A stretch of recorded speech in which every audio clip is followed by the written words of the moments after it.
Hello, everyone. Deborah Roth here from Spirited Living, back this week with another edition of our Inner Goddess team and what that means and who it is this week. Yet again, really exploring one that I had never heard of, which is always fun, and always want to know more. If you've got ones that you want me to play with, or to highlight, definitely take a look at my YouTube channel, because that will show you all the many that I've done in the last 3 years. Oh my gosh, since 2020, in the summer of 2020 when I started doing this. Basically, it's a place where, whether you are whatever gender you are, it is a place for us to honor the divine feminine as personified by goddesses from all around the world. I don't know if you can hear it, but I'm hearing a very tiny goddess outside my window in New York City screaming at her mother. Very perfect, fearless, independent energy. Although her mother's probably not thinking that right now. So this week, I invite you to really, we're moving into fall. We're now, you may not be watching this now, you may be watching this later. I download all of the things that I do on Instagram and Facebook to my YouTube channel. But right now, we are just a couple days from the fall equinox on September 22nd. My wonderful Unitarian Church, the Fourth Universalist Society, will be doing an equinox service that night that I'm co-facilitating. So whether you're live or not, or if you want to join us online, you can go to fourthu.org. For the number U, THU, the letter U.org, and get information about that.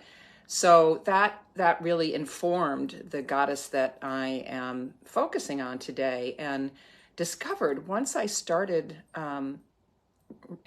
diving deeper, that there's not a whole lot about her. And in fact, really just about the only place that I found anything about her was this very kind of magical site that talked about the fact that her name is, I'm going to have to keep looking so I remember how to pronounce it, Akibimi. And I said in all the things that I've written about it that she's a Japanese goddess, and yet on this particular site, and I'll include the link to it on my YouTube, in my YouTube description, that's almost a fantasy island. It's apparently still exists, but I can't even be sure that it ever existed. But I can't even be sure of that. And it's the island of Yoriba. When I first looked at it, I thought, when they referred to it as a Yoriban goddess, I thought, oh, Yoriban? That doesn't seem to mesh with the few things I was reading about Japanese.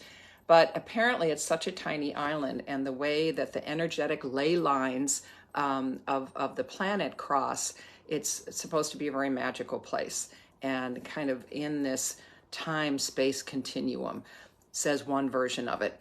And I mean, I get that stuff. I have always said that I would find it very depressing to think that we Earthlings are the most highly developed beings in the universe. I hope that we have more higher conscious folks around us, and maybe those that inhabit the island of Yoriba, or Yoriba, not sure how to pronounce it, are some of those.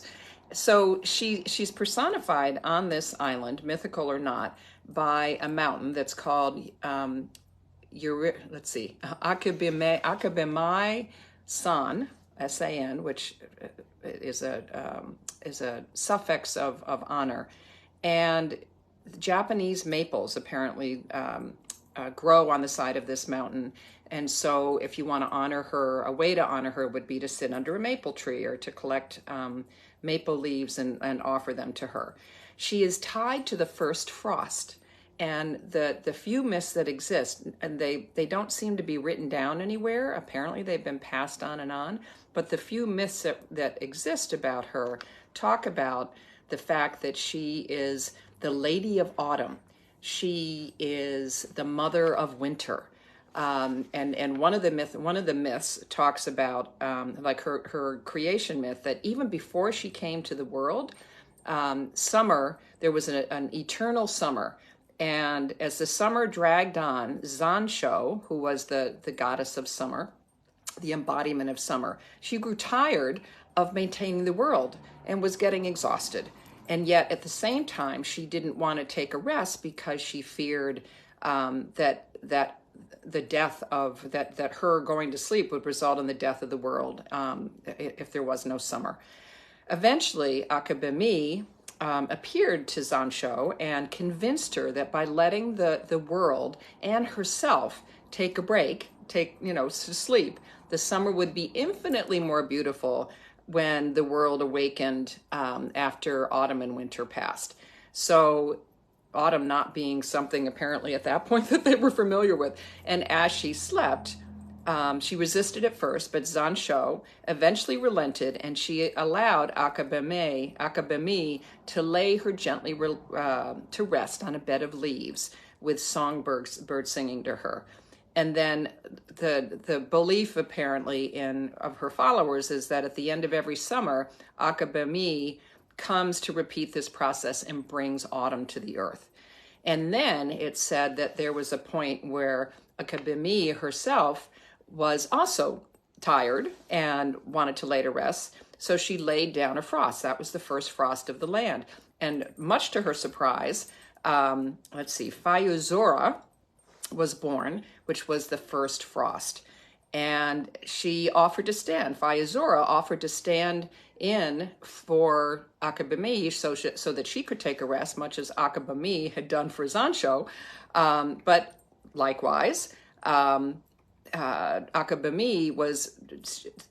thought that this lady of winter just seemed, even though it was her daughter, seemed very cold and callous. So she gave her over to one of the other goddesses to take care of her. And the two of them became friends and were so lovely together that it made this is important. Amanahara was the Lady of Winds, and she is the other goddess that Akibimi turned over the Lady of Winter to. So don't they go hand in hand, the Lady of the Winds and the Lady of Winter? And so it allowed Akibimi to see how lovely that the winter could be, and you just had to let go and allow yourself to hibernate in the cold. So that was her followers. So the first frost is what Akibimi's followers feel is her last act before she goes to sleep, and that is Fuyozora's call to arrive at winter. So that's a little bit of her mythology. She is fascinating in that, and it's one of the things I love about when we're looking at some of these very powerful feminist representations. All of the representations of the goddess are feminist, because she reminds us that loss, that death are part of life, and not to fear them. And in fact, somewhere this is written, and I again, because there isn't so much written, it's kind of surprising. She was said to say, "It is only in slumber that one can appreciate the waking world. It is only in change that one can appreciate the ground." So it's a reminder, and that's one of the things, these are universal messages that all of these personifications of the divine feminine, all of these goddesses from around the world, they're archetypes. They remind us of loss, of release, and how important that is in the cycle of life.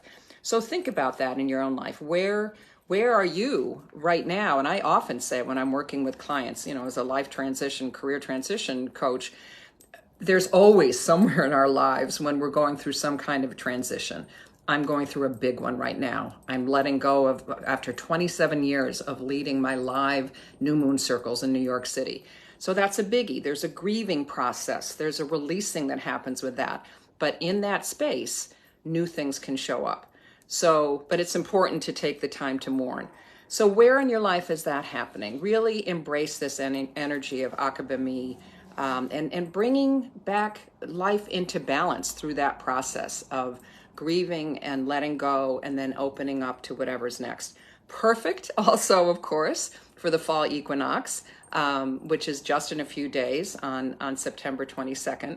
So I will leave you with my favorite equinox. I've sung this several times. I've sung it so many times in our circles, in our women's circles, and it's a perfect fall equinox one. So kind of close your eyes if you're when you're listening to this, whether live or otherwise, and then carry this with you. Air moves us, fire transforms us, water shapes us, earth heals us. And the balance of the wheel goes round and round, and the balance of the wheel goes round. Air moves us, fire transforms us, water shapes us, earth heals us. And the balance of the wheel goes round and round, and the balance of the wheel goes round.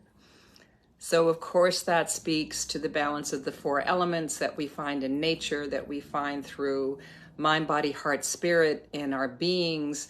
How important it is for that system of wholeness to be brought back into balance and harmony. And the equinoxes, spring and fall, are wonderful times to do that.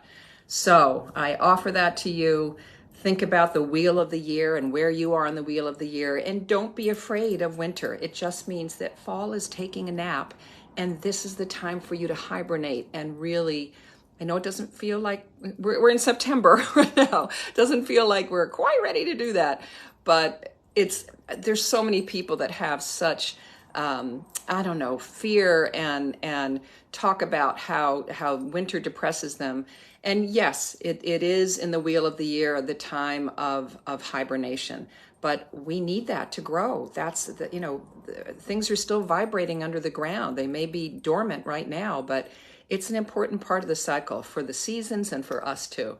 Thanks so much for joining me, and I will see you again next week. Namaste.